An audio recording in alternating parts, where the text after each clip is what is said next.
Hello my dear students, एक बार फिर से आपका स्वागत है और आज आपके लिए लेकर आया हूं journey to the end of the earth के कुछ बड़े इंपॉर्टेंट वाइवा बेस्ड क्वेश्चंस। तो यहाँ पर जो मेरा फर्स्ट क्वेश्चन होने वाला है वो क्या है, how did the narrator feel when she said foot on the Antarctic continent. अब नरेटर को कैसा फील हुआ जब उसने फॉर द फर्स्ट टाइम एक ऐसी जगह पर पैर रखा जहां बिल्कुल एंटायर हम कहेंगे आईसी आईसी।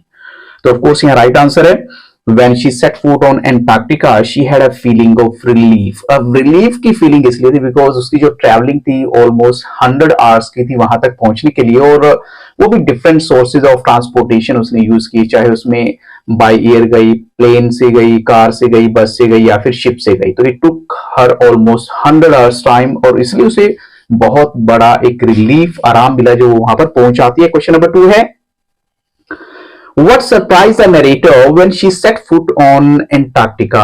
क्या चीज है जो उसे बिल्कुल हैरान कर देती है जब उन्होंने पहली बार अपना कदम एंटार्क्टिका में रखा। तो यहां पर हम कहेंगे she was struck with profound wonder। हैरानी किस बात पे है, जो वहां इमेंसिटी है, वाइटनेस है और साथ में साइलेंस ऑफ द प्लेस है कि वहां बिल्कुल पीसफुल एटमॉस्फेयर है, शांति है। And she wondered that India and Antarctica were, कभी ऐसा था कि वो सेम लैंडमार्क्स का हिस्सा हुआ करते थे। क्वेश्चन 3 है, व्हाट वाज गोंडवाना। गोंडवाना क्या था, तो मिलियन ईयर्स अगो गोंडवाना एक जायंट सदर्न सुपर कॉन्टिनेंट हुआ करता था और it thrive for more about 500 million years, और इसका जो क्लाइमेट है वो बहुत वार्मर था, गर्म था। ह्यूमन बीइंग्स तब नहीं आए थे ग्लोबल सीन पे। तो ये उस टाइम की सिचुएशन है जब गोंडवाना को डिस्क्राइब किया गया। फिर बाद में क्या हुआ वो भी आपसे पूछा जा सकता है। Yes, of course. What happened? What had happened to Gondwana? तो जब इतने टाइम में सब कुछ था तो फिर बाद में क्या हुआ, तो यहाँ जो हम कहेंगे टाइम के साथ साथ जो है जो dinosaurs they were wiped out। Gondwana was forced to separate into countries, यानी वो जो सदर्न सुपर कॉन्टिनेंट था वो डिफरेंट कंट्रीज में सेपरेट हो जाता है। Shaping the globe much as we see it today, और ये बिल्कुल वैसा हो जाता है जैसा कि हम आज देखते हैं। क्वेश्चन 5 है, What is the significance of a visit to Antarctica? अब क्या आपकी विजिट का वहां इंपॉर्टेंस हो सकती है, आप वहां क्यों जाना चाहेंगे।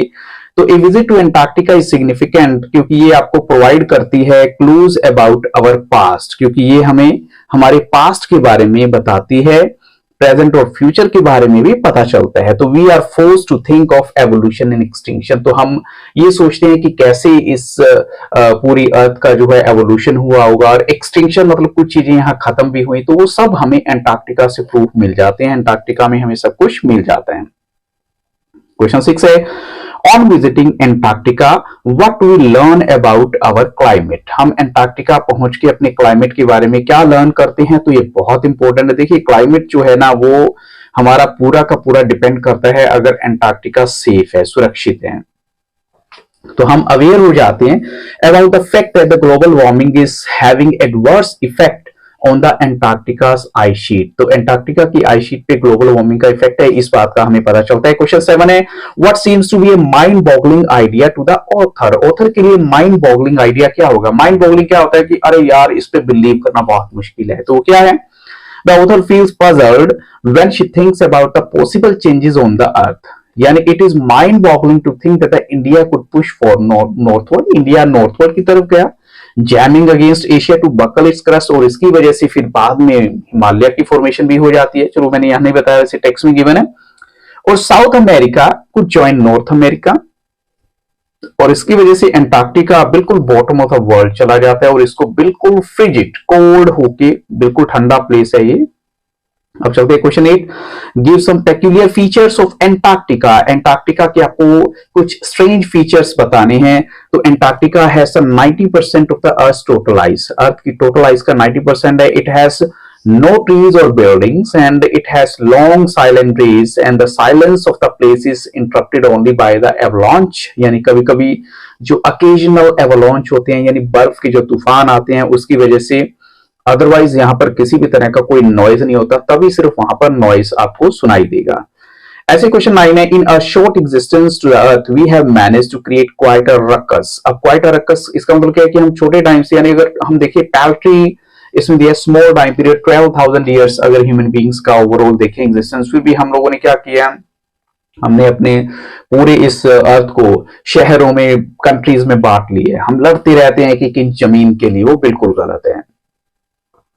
ऐसी जो हमारा क्वेश्चन नंबर 10 है, what are the hot environmental debate of our time. हमारे टाइम की जो इन्वायरमेंटल डिबेट है वो क्या हो सकती है? With the increase in the global temperature, हम इस बात के लिए डिबेट करते हैं, if the west Antarctic ice sheet would melt completely, कभी ऐसा होगा कि बिल्कुल अच्छे से मेल्ट हो जाएगी, और if the gulf stream ocean current would be disrupted, और if it would be the end of the world, या फिर हमारी पूरी दुनिया का खत्म होने वाला एंड हो जाएगा।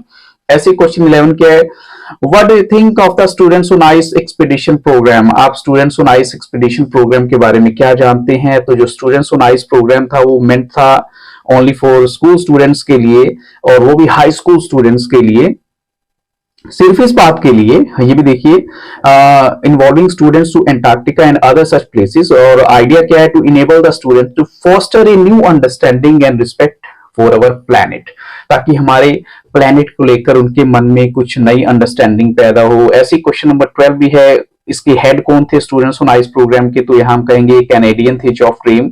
जब वो सेलिब्रिटीज के इंटरव्यू लेने से, उनसे बातचीत कर करके थक गए, तो उनको लगा यार ये लोग जो है रिच पीपल हैं, और क्यूरियोसिटी सीकर्स जो हैं वो नहीं है, इनको किसी भी चीज की क्यूरियोसिटी नहीं होती। लेकिन कम कम जो है ना, ऐसे बच्चों को, कम से कम ऐसे बच्चों के साथ इन्वॉल्व होना चाहिए जिनके मन में अभी क्यूरियोसिटी है और वो कुछ जानने की इच्छा रखते हैं। तो इसलिए इन्होंने अपनी उस फील्ड को चेंज करके इन बच्चों के साथ इन्वॉल्व होना बेटर समझा। ऐसे क्वेश्चन 13 है, how did the author feel while walking on the ocean. उनको कैसा लग रहा है ऑथर को वहां चल के? तो the author has a wonderful feeling as she walked on the vast wide stretch of ice, and that was actually the ocean. Underneath the feet was a thick ice pack, and underneath that the salt water of the ocean. अब यहां हम देख सकते हैं कि author को बहुत अच्छा लगा, और इन्हीं क्वेश्चंस के साथ मैं अभी इस वीडियो को स्टॉप करूंगा। But this is not the end, क्योंकि उसका रीजन क्या है कि एक क्वेश्चन आपको लास्ट मोमेंट में बताना चाहूंगा। वो क्या है? वो है मैसेज क्या है इस पूरे, अगर देखें तो ऑथर हमें क्या मैसेज देना चाहती है। यस ऑफ कोर्स, ये आपको पता होना चाहिए कि अगर journey to the end of the earth अगर आप कर रहे हैं तो यहां पर ऑथर का जो मैसेज है वो क्या है? The author wants all of us to realize the necessity and importance of preserving ecological balance, कि कैसी एनवायरनमेंट में आपने बैलेंस बना के रखना है, उसके बारे में वो हमें बताना चाहती है। और ये भी कहना चाहती है कि if Antarctica became a warm place we might go the way of the dinosaurs.